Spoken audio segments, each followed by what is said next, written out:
Básicamente, unos podrían pensar que vienen a ver en qué estado se encuentra su experimento. Ellos crearon la vida en la Tierra y vienen a ver cómo ha ido desarrollándose ese nuevo ser que ellos crearon. Y esos test genéticos que se hacen a las personas serían para recoger muestras de óvulos y de semen, para la creación de una raza híbrida.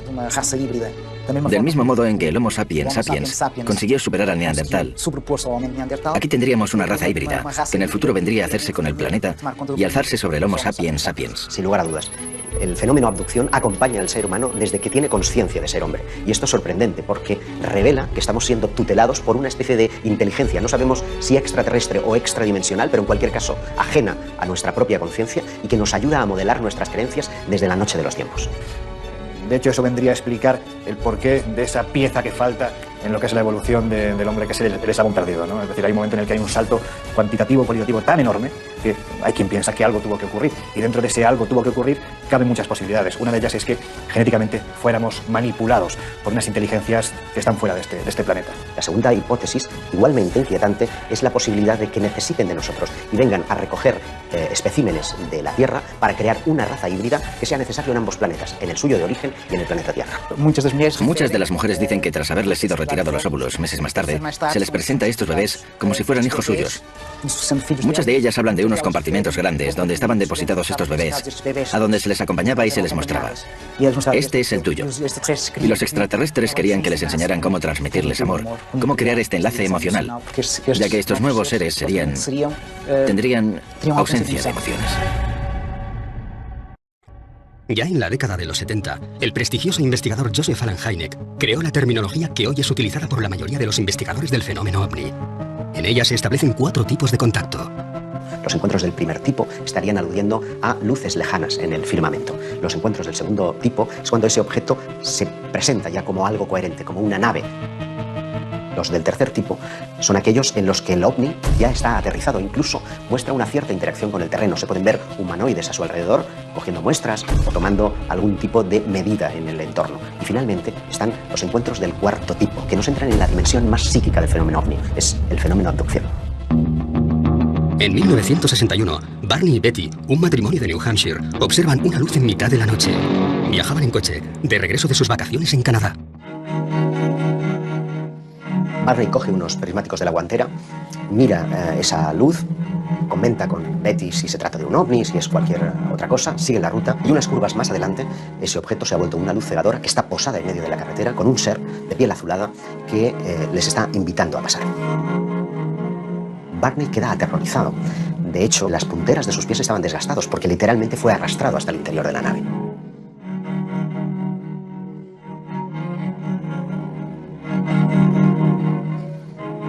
Años más tarde, en 1966, la pareja acude a terapia. Desde aquel extraño suceso, ambos sufrían pesadillas muy similares. Fueron atendidos por el Dr. Benjamin Simon, quien les sometió a distintos procesos de hipnosis. Hacen sesiones de hipnosis, sesiones separadas, cada uno en su sesión, y ambos relatan lo mismo. A pesar de las constantes protestas del matrimonio, dentro de la nave fueron separados. Betty relató cómo le colocaron una potente luz sobre la cara, tras tumbarla sobre lo que parecía ser una camilla de operaciones. Le cortaron un mechón de pelo, examinaron sus ojos, orejas, dientes y manos. Aquellos seres usaron algo parecido a un escarpelo para raspar y hacerse con muestras de su piel. En inglés, aunque con dificultades, aquellos supuestos extraterrestres le dijeron que le estaban realizando pruebas en su sistema nervioso y con una aguja de 10 centímetros y a través de su ombligo una prueba de embarazo. Sin ningún tipo de sedación, se le introduce una especie de aguja a través del conducto umbilical. Ella sigue preguntando y le dicen que es una especie de test de embarazo.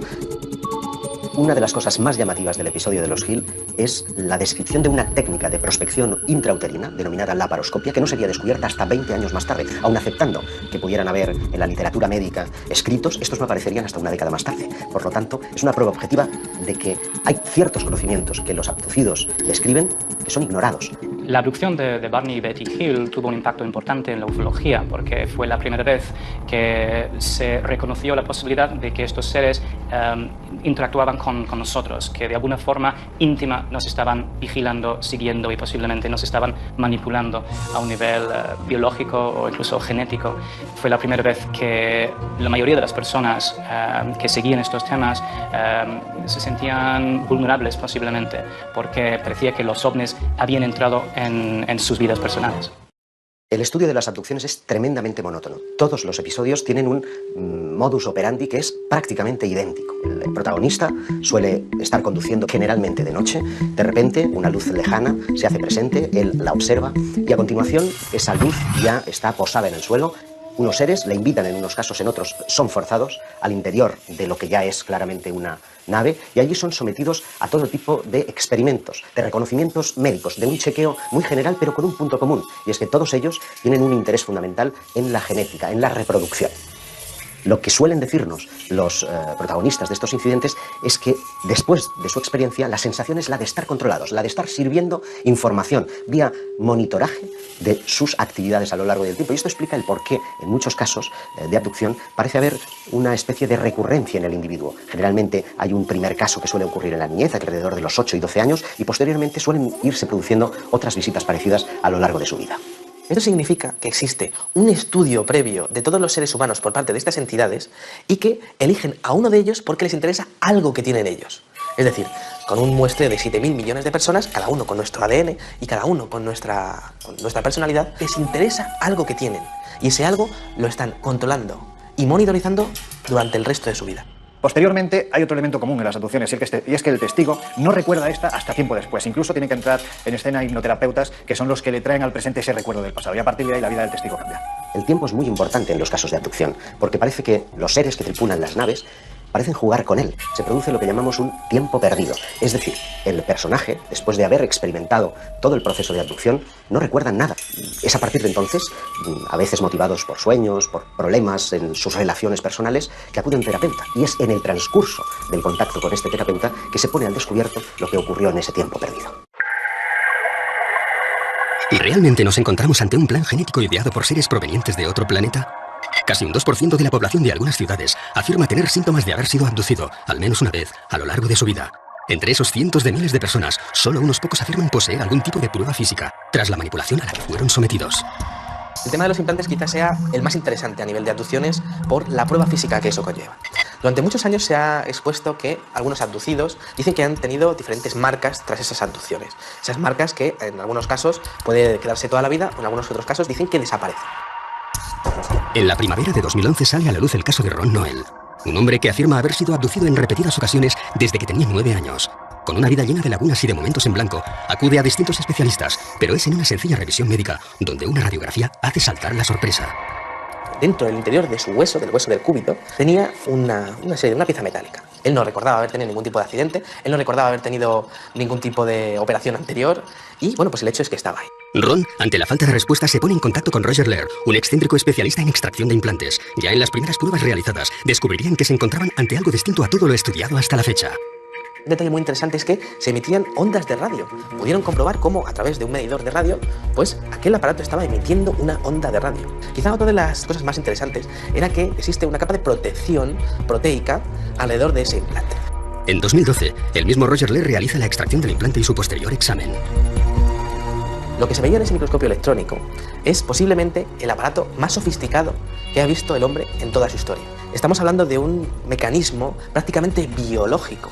Tiene carácter metálico, pero cuando lo empiezas a ver, tiene características prácticamente de células. También muy interesante el hecho de la composición química, que tenía metales que están relacionados con la composición química de diferentes meteoritos encontrados en diferentes partes del mundo. Ese tipo de implantes llegan a disolverse, como si al contacto con el aire sufriesen un proceso de oxidación que fuese absolutamente colosal. Y esos implantes pues prácticamente desaparecen a los pocos minutos. Cuando estamos hablando del fenómeno de las abducciones, estamos hablando prácticamente del fenómeno de la monitorización. ¿Qué significa eso? Pues al igual que nosotros cuando cogemos a una tortuga y le ponemos un chip de localización, este tipo de abducciones es posible que estén relacionados con el control total del individuo, tanto en su localización como en sus funciones vitales a través de estos implantes. También nosotros hacemos eso a los animales salvajes. Les ponemos unos chips, intentamos verificar su hábitat, si están bien, intentamos controlar todo eso. Nosotros hacemos eso a los animales. ¿Por qué no pensar que otros estén haciendo lo mismo con nosotros? Todos ellos son fértiles, todos ellos son jóvenes, todos ellos tienen un coeficiente intelectual por encima de la media. Por lo tanto, parecen estar escogiendo especímenes de la raza humana muy especiales. Y creo que el futuro para los investigadores es poder trazar un perfil psicológico de todas las personas abducidas en el mundo y que se demuestre que hayan sido abducidas, y quizá también un perfil genético de salud para ver si existe algún tipo de conexión entre ellos que sea la clave para saber qué es lo que están buscando estas entidades. Un aspecto bastante negativo dentro de las abducciones: las mutilaciones. Comenzaron a aparecer casos en los años 70 y 80 de mutilaciones. Mutilaciones concretamente de ganado. Las vacas aparecían con cortes quirúrgicos, ausencia de sangre en el cuerpo y ausencia de sangre en el terreno alrededor del animal. Cortes quirúrgicos, extracción de órganos concretos. Eran retirados unos y dejado otros. Se les sacaba los ojos, partes del maxilar, orejas, todo de forma quirúrgica. Los cortes que aparecían en la piel de estos animales daban la impresión de haber sido hechos con un material abrasivo tipo láser, no identificado, y que todo el proceso habría sido realizado en un breve espacio de tiempo. Pero además de los animales, y esto es un fenómeno que ocurre, también hay casos de mutilación en humanos. Y ese es un aspecto que los investigadores, cuando comenzaron a prestar oído a estos relatos, creyeron que era tan brutal que ellos mismos no quisieron mostrar al público. Podría crear pánico. Incluso algunas autoridades con las que hablaron los investigadores no quisieron mover mucho el tema. No podían explicarlo, pero tampoco podían alertar a la población. Por tanto, esto nos da la idea de que podría haber por ahí alguna especie con no tan buenas intenciones, digámoslo así. Tenemos muchos casos españoles interesantes. Recuerdo, por ejemplo, el caso de Miguel Herrero Sierra, que en 1978 se dirigía hacia Guadalajara por la Nacional 320. Su vehículo comienza a comportarse de forma extraña. Fallan los sistemas electrónicos y la radio. Se detiene y decide salir en busca de ayuda. A medio camino se encuentra un individuo que podría pasar por un ser humano normal y corriente, porque el único rasgo distintivo que le hacía especial es que iba con un mono ajustado, con un círculo rojo. Él pensó que era un mecánico.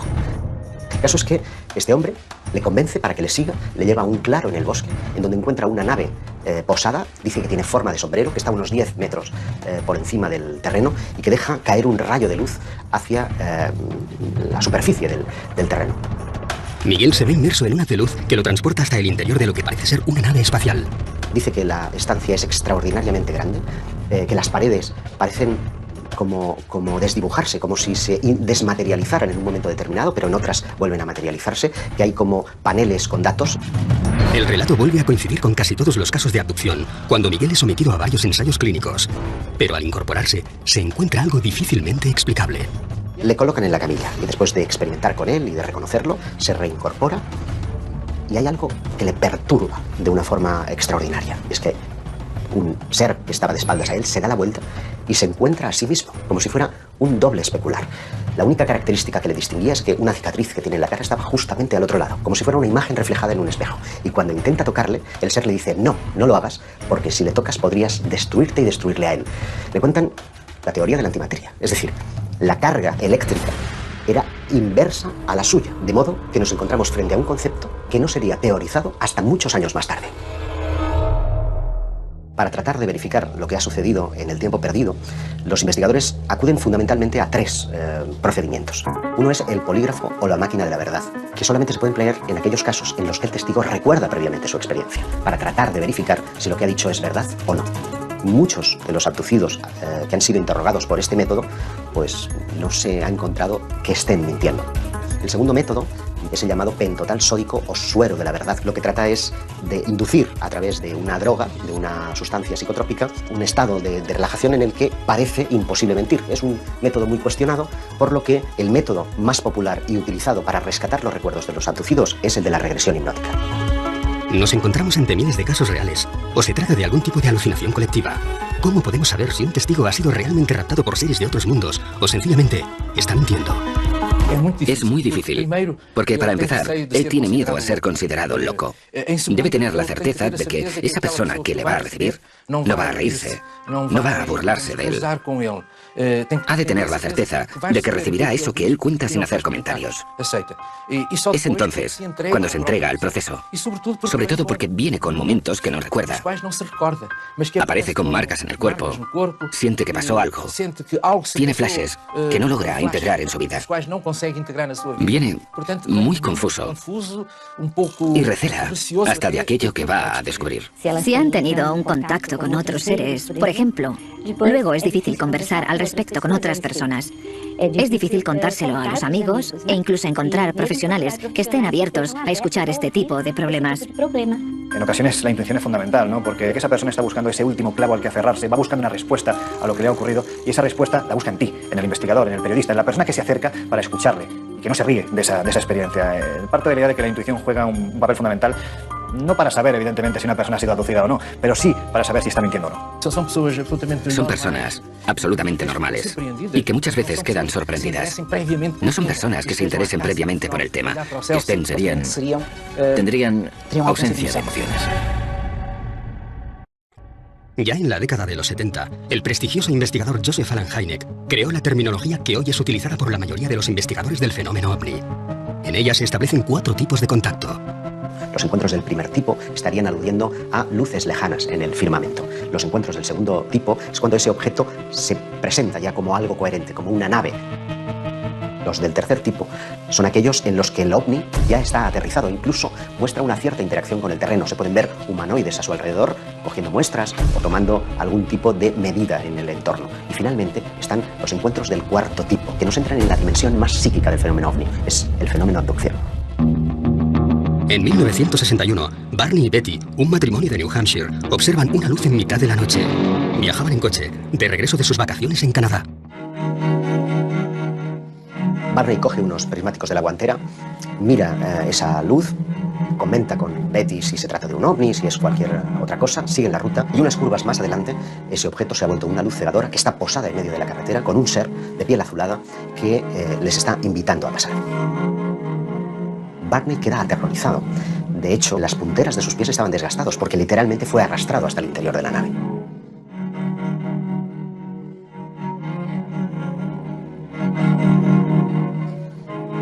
Años más tarde, en 1966, la pareja acude a terapia.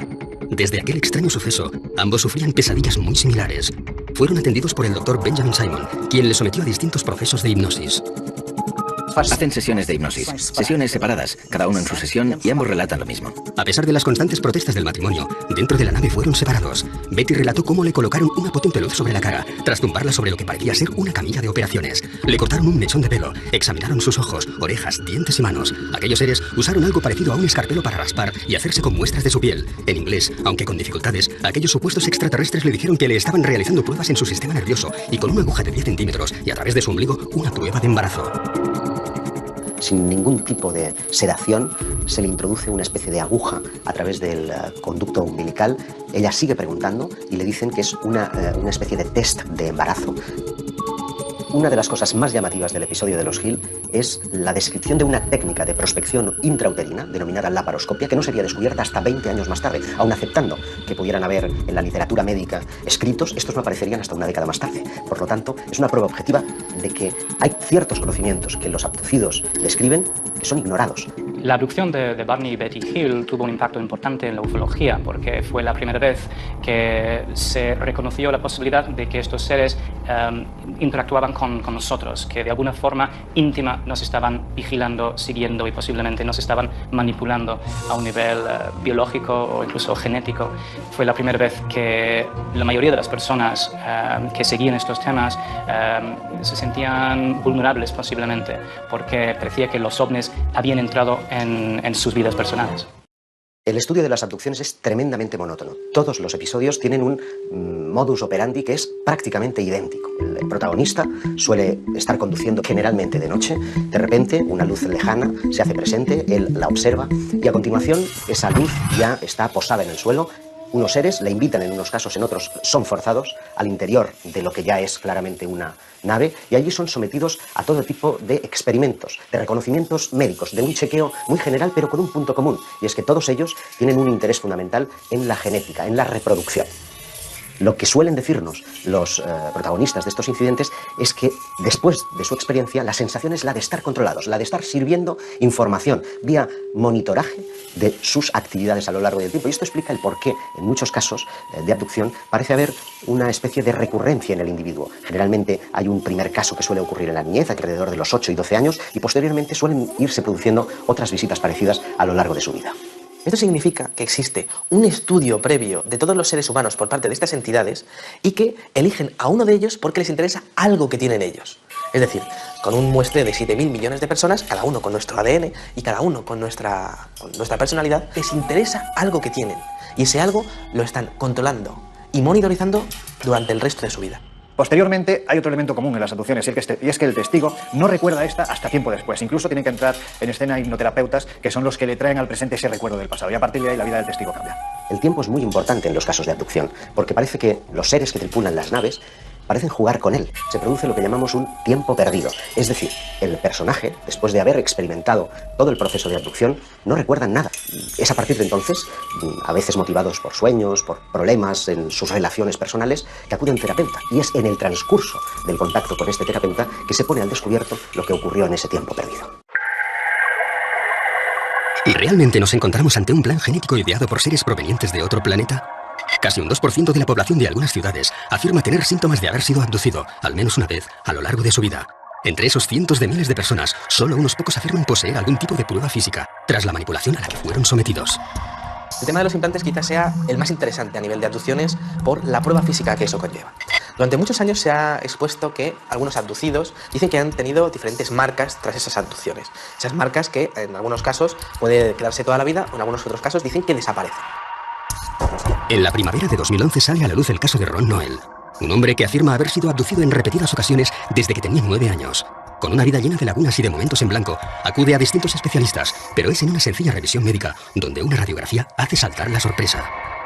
Dentro del interior de su hueso, del hueso del cúbito, tenía una pieza metálica. Él no recordaba haber tenido ningún tipo de accidente, él no recordaba haber tenido ningún tipo de operación anterior y, bueno, pues el hecho es que estaba ahí. Ron, ante la falta de respuesta, se pone en contacto con Roger Lehr, un excéntrico especialista en extracción de implantes. Ya en las primeras pruebas realizadas, descubrirían que se encontraban ante algo distinto a todo lo estudiado hasta la fecha.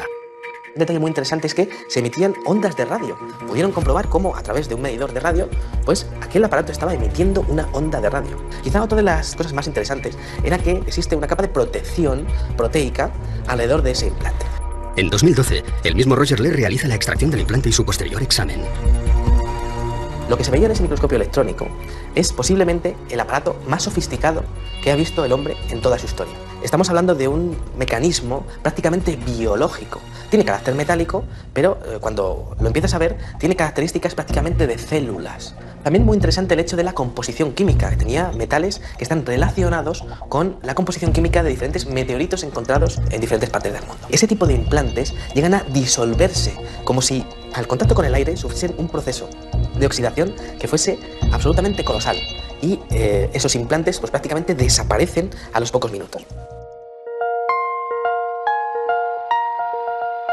Cuando estamos hablando del fenómeno de las abducciones, estamos hablando prácticamente del fenómeno de la monitorización. ¿Qué significa eso? Pues al igual que nosotros cuando cogemos a una tortuga y le ponemos un chip de localización, este tipo de abducciones es posible que estén relacionados con el control total del individuo, tanto en su localización como en sus funciones vitales a través de estos implantes. También nosotros hacemos eso a los animales salvajes. Les ponemos unos chips, intentamos verificar su hábitat, si están bien, intentamos controlar todo eso. Nosotros hacemos eso a los animales. ¿Por qué no pensar que otros estén haciendo lo mismo con nosotros? Todos ellos son fértiles, todos ellos son jóvenes, todos ellos tienen un coeficiente intelectual por encima de la media. Por lo tanto, parecen estar escogiendo especímenes de la raza humana muy especiales. Y creo que el futuro, para los investigadores, es poder trazar un perfil psicológico de todas las personas abducidas en el mundo y que se demuestre que hayan sido abducidas, y quizá también un perfil genético de salud, para ver si existe algún tipo de conexión entre ellos que sea la clave para saber qué es lo que están buscando estas entidades. Un aspecto bastante negativo dentro de las abducciones. Las mutilaciones. Comenzaron a aparecer casos en los años 70 y 80 de mutilaciones. Mutilaciones concretamente de ganado. Las vacas aparecían con cortes quirúrgicos, ausencia de sangre en el cuerpo y ausencia de sangre en el terreno alrededor del animal. Cortes quirúrgicos, extracción de órganos concretos. Eran retirados unos y dejados otros. Se les sacaba a los ojos, partes del maxilar, orejas, todo de forma quirúrgica. Los cortes que aparecían en la piel de estos animales daban la impresión de haber sido hechos con un material abrasivo, tipo láser, no identificado, y que todo el proceso habría sido realizado en un breve espacio de tiempo. Pero además de los animales, y esto es un fenómeno que ocurre, también hay casos de mutilación en humanos. Y ese es un aspecto que los investigadores, cuando comenzaron a prestar oído a estos relatos, creyeron que era tan brutal que ellos mismos no quisieron mostrar al público. Podría crear pánico. Incluso algunas autoridades con las que hablaron los investigadores no quisieron mover mucho el tema. No podían explicarlo, pero tampoco podían alertar a la población. Por tanto, esto nos da la idea de que podría haber por ahí alguna especie con no tan buenas intenciones, digámoslo así. Tenemos muchos casos españoles interesantes. Recuerdo, por ejemplo, el caso de Miguel Herrero Sierra, que en 1978 se dirigía hacia Guadalajara por la Nacional 320. Su vehículo comienza a comportarse de forma extraña. Fallan los sistemas electrónicos y la radio. Se detiene y decide salir en busca de ayuda. A medio camino se encuentra un individuo que podría pasar por un ser humano normal y corriente, porque el único rasgo distintivo que le hacía especial es que iba con un mono ajustado con un círculo rojo. Él pensó que era un mecánico. El caso es que este hombre le convence para que le siga, le lleva a un claro en el bosque, en donde encuentra una nave posada, dice que tiene forma de sombrero, que está a unos 10 metros por encima del terreno y que deja caer un rayo de luz hacia la superficie del terreno. Miguel se ve inmerso en un haz de luz que lo transporta hasta el interior de lo que parece ser una nave espacial.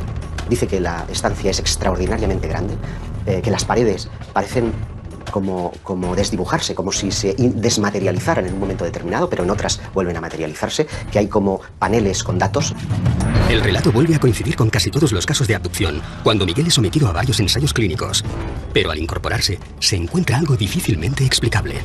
Le colocan en la camilla y después de experimentar con él y de reconocerlo, se reincorpora y hay algo que le perturba de una forma extraordinaria. Es que un ser que estaba de espaldas a él se da la vuelta y se encuentra a sí mismo, como si fuera un doble especular.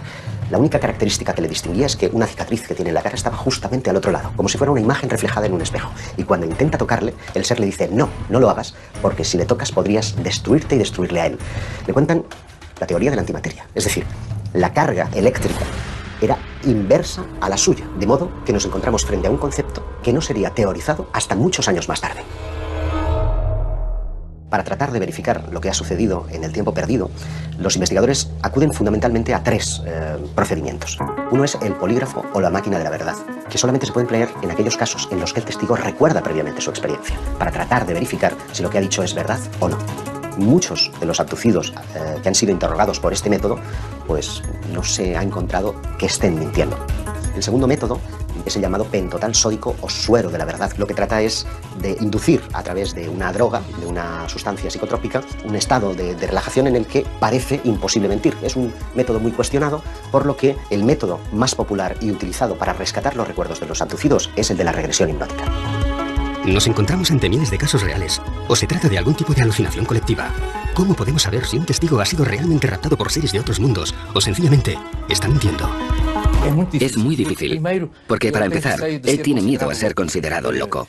Debe tener la certeza de que esa persona que le va a recibir no va a reírse, no va a burlarse de él.